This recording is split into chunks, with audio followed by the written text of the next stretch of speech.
Bonsoir, bien-aimés dans le Seigneur, frères et sœurs, j'espère que vous allez bien. Voilà, donc comme vous le savez, nous avions repris tout doucement nos réunions, mardi à 19h30 sur Villefranche, et puis les dimanches matin aussi à 9h45. Pour l'instant, on garde ces deux réunions, et puis je vous encourage à vous inscrire. Si vous ne pouvez pas, téléphonez-moi ou envoyez-moi un petit message, comme ça je vais vous inscrire. Et pour ceux qui s'inscrivent, essayez de venir un peu plus tôt pour qu'il n'y ait pas d'attroupement, comme on avait dit dans le protocole, devant l'église. À Tarare, donc pour l'instant, nous avions repris que les mercredis, surtout à cause des travaux. Et on va garder ce rythme déjà jusqu'à fin juillet et puis on verra après. Peut-être qu'on reprendra les dimanches que début septembre à Tarare. Mais en tout cas, on se laisse conduire. Voilà donc... Je suis en train de parler aussi avec les frères qui ont la capacité. Vous savez que le pasteur ne peut pas tout faire, donc on va enregistrer les messages de dimanche et de mardi peut-être sur Villefranche. On essaiera de vous les envoyer, soit sur notre chaîne YouTube, soit sur le blog. Mais pour l'instant, ça va être en différé. Les frères réfléchissent à ça et dès qu'on peut vous l'envoyer en direct pour ceux qui ne peuvent pas venir, on n'hésitera pas, on vous l'enverra en direct pour que ceux qui ne peuvent pas être là suivent aussi le culte.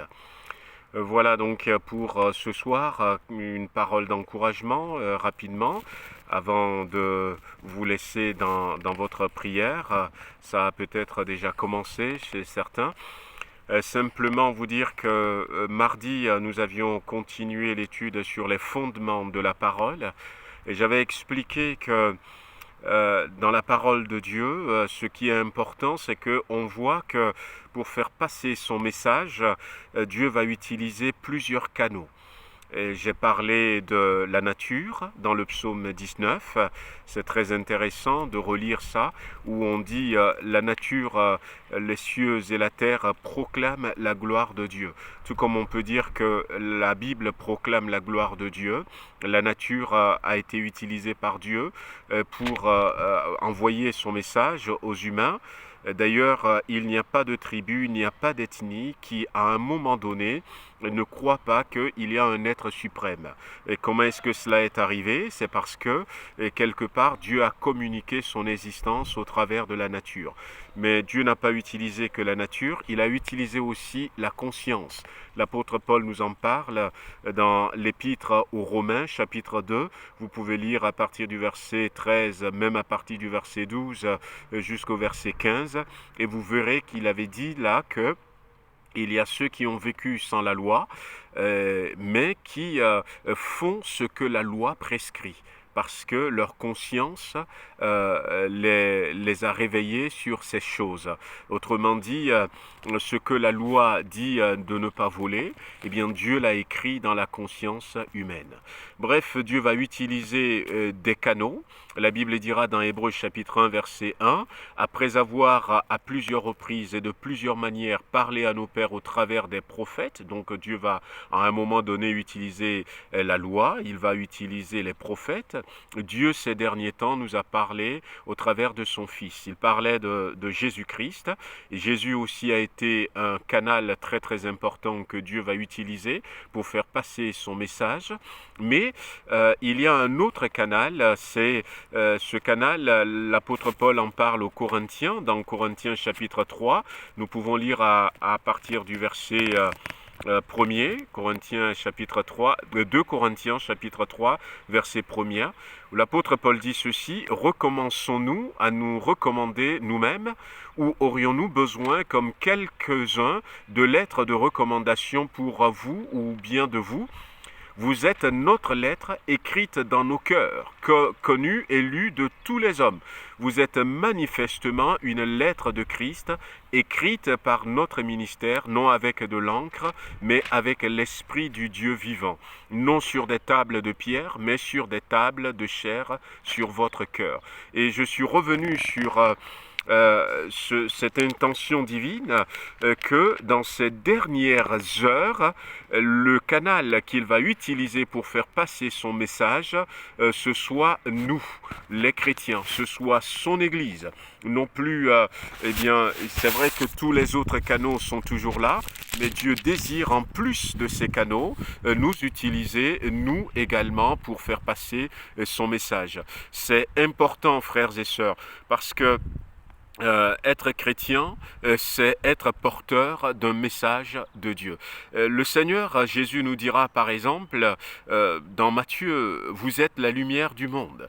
Et par exemple au Matthieu chapitre 5 et le verset 16, Jésus va dire que votre lumière brille ainsi devant les hommes, afin qu'ils voient vos œuvres bonnes et glorifient votre Père qui est dans les cieux.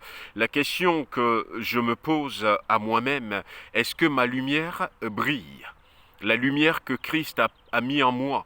Et aujourd'hui, je vous dis que cette lumière, il a mis pour que je sois un messager de Dieu.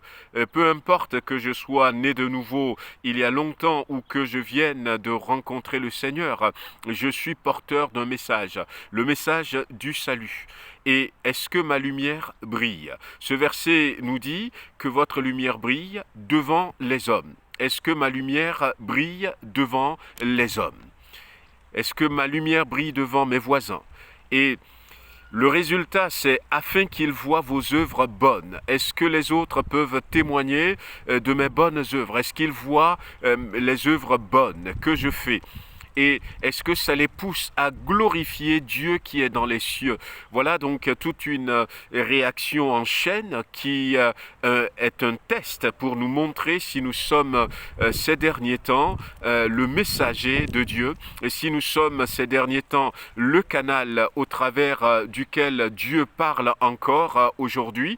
Et si ce n'est pas le cas, si je vois que eh bien, les gens ne glorifient pas Dieu parce qu'ils ne voient pas mes œuvres bonnes, parce qu'il n'y a rien que dans ce que je fais, dans l'attitude que j'ai qui les interpelle, alors je dois prier. Donc dans ces temps de prière de ce soir entre autres, je dois prier et demander à Dieu de m'aider à non seulement être un chrétien, mais à être aussi un messager.